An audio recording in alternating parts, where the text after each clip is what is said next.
Bonjour mes amis, que Dieu vous bénisse, que ce jour, ce nouveau jour dans votre vie soit le plus merveilleux de votre vie, au nom du Seigneur Jésus-Christ. Et voyez, j'étais en train de demander à Dieu de me donner une parole qui vienne à la rencontre du besoin, de votre besoin. Bien, je ne sais pas à qui elle servira, mais je sais qu'elle servira à quelqu'un qui nous écoute en ce moment, qui participe à ce direct, ou alors qui participera plus tard. Je sais que Dieu, dans sa parole, voyez quelle merveille, la parole de Dieu est glorieuse, elle est comme le miel dans la bouche. Elle est comme le rayon de miel entre les dents. Quelle chose glorieuse. Voyez, dans le psaume 30, au verset 5, il dit « Car sa colère dure un instant. » Dieu se met en colère. Ce sentiment que nous avons de se mettre en colère à un instant et après on oublie, on pardonne, etc. Ce sont des sentiments de l'âme. Dieu également ressent à une âme. Dieu aussi a une âme. Il sent les choses que nous sentons. Il sent la douleur. Vous saviez que Dieu souffre. Vous saviez, Dieu et Dieu souverain, il est au-dessus de tout, il est le Très-Haut. Le Très-Haut, il n'y a rien au-dessus de lui, il est au-dessus de tout. Tout. Mais il a aussi des sentiments. Lorsqu'il a fait l'âme, il l'a fait selon sa propre âme. Lorsqu'il a soufflé le souffle de vie en Adam et Ève, il a soufflé l'âme. L'âme est l'être que nous portons, que chaque personne porte en elle. Même les animaux ont une âme.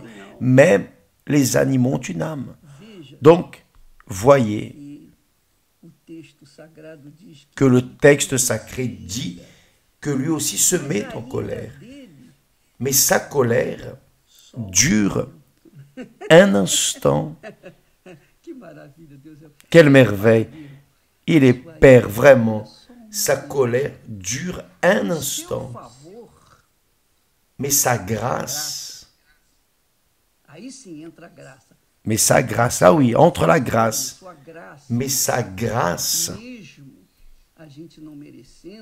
même sans que nous ne méritions, mais sa grâce, toute la vie, dans toute sa plénitude, dans toute sa beauté, grandeur.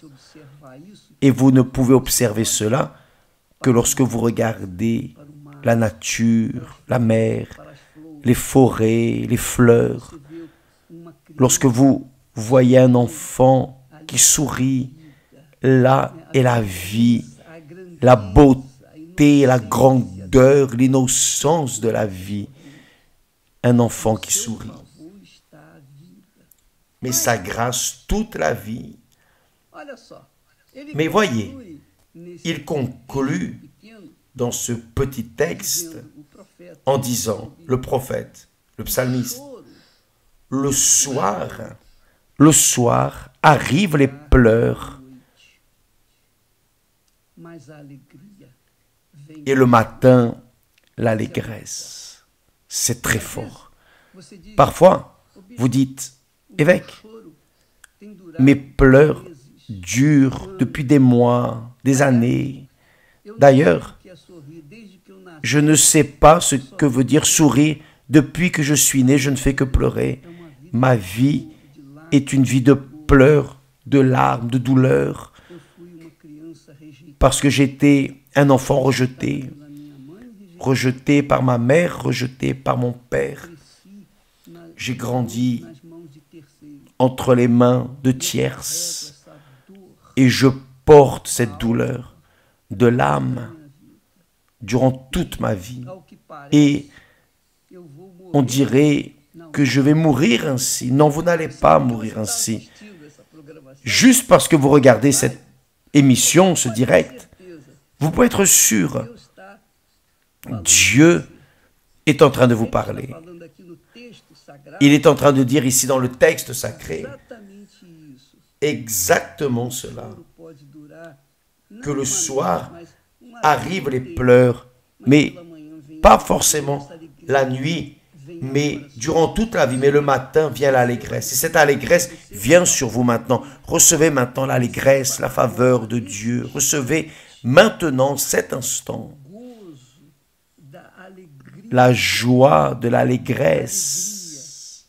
L'allégresse qui vient le matin. En ce moment, je sais que beaucoup de personnes sont en train de gémir de douleur, affligés, blessés, fatigués. Mais Dieu est compassion, Dieu est amour, Dieu est miséricordieux. Il se met en colère avec les méchants, les pécheurs, les pervers, les mauvais, les cruels, ces personnes qui prennent plaisir de voir la mort des autres. Dieu se met en colère contre ces personnes. Mais il a compassion de ceux qui souffrent. Vous aussi, lorsque vous avez compassion d'une personne, ce sentiment de compassion est le sentiment de Dieu. Lui aussi a compassion des personnes. Mes amis, beaucoup de personnes, lorsqu'elles voient un accident, voient les personnes brûlées, encastrées, lorsque la personne est perverse et mauvaise, cruelle, elle dit « Ah, certainement qu'il méritait ça. » Non, non. La personne a ce jugement parce qu'elle est mauvaise, elle est cruelle, elle aime de voir la souffrance, elle aime écouter les gémissements de ceux qui souffrent, mais la personne qui a le sentiment de Dieu regarde cela et pleure. Elle pleure parce que Dieu pleure aussi pour la souffrance. Il souffre de la souffrance de chacun d'entre nous. Donc, mes amis, grâce à Dieu, que le Père éternel prend soin de ceux qui n'ont ni père ni mère, qui sont nés, qui ne sont pas nés, qui ont été lancés dans ce monde, jetés dans ce monde. Mais il vient, il leur tend la main avec sa sainte parole en disant: tes pleurs ont pu durer toute la nuit, toute la vie, mais ce matin, maintenant même, en cet instant, vient l'allégresse. Recevez l'allégresse du Saint-Esprit là où vous êtes. Mes amis, vous pouvez sourire, vous avez envie de sourire, vous pensez que, on dirait que vous avez gagné à la loterie tout seul, n'est-ce pas? C'est cela même. L'allégresse du Saint-Esprit envahit votre être. Parce que de cet instant, dès cet instant, Dieu a répondu à votre prière, à votre clameur. Je ne vais rien dire de plus pour ne pas abîmer vos moments. Que Dieu vous bénisse tous abondamment au nom du Seigneur Jésus-Christ. Maintenez-vous ferme dans cette foi, la foi de ce que Dieu a dit, la foi de la parole de Dieu. Et plus jamais votre vie ne sera de tristesse et de douleur. Que Dieu vous bénisse et à demain au nom du Seigneur Jésus. Amen.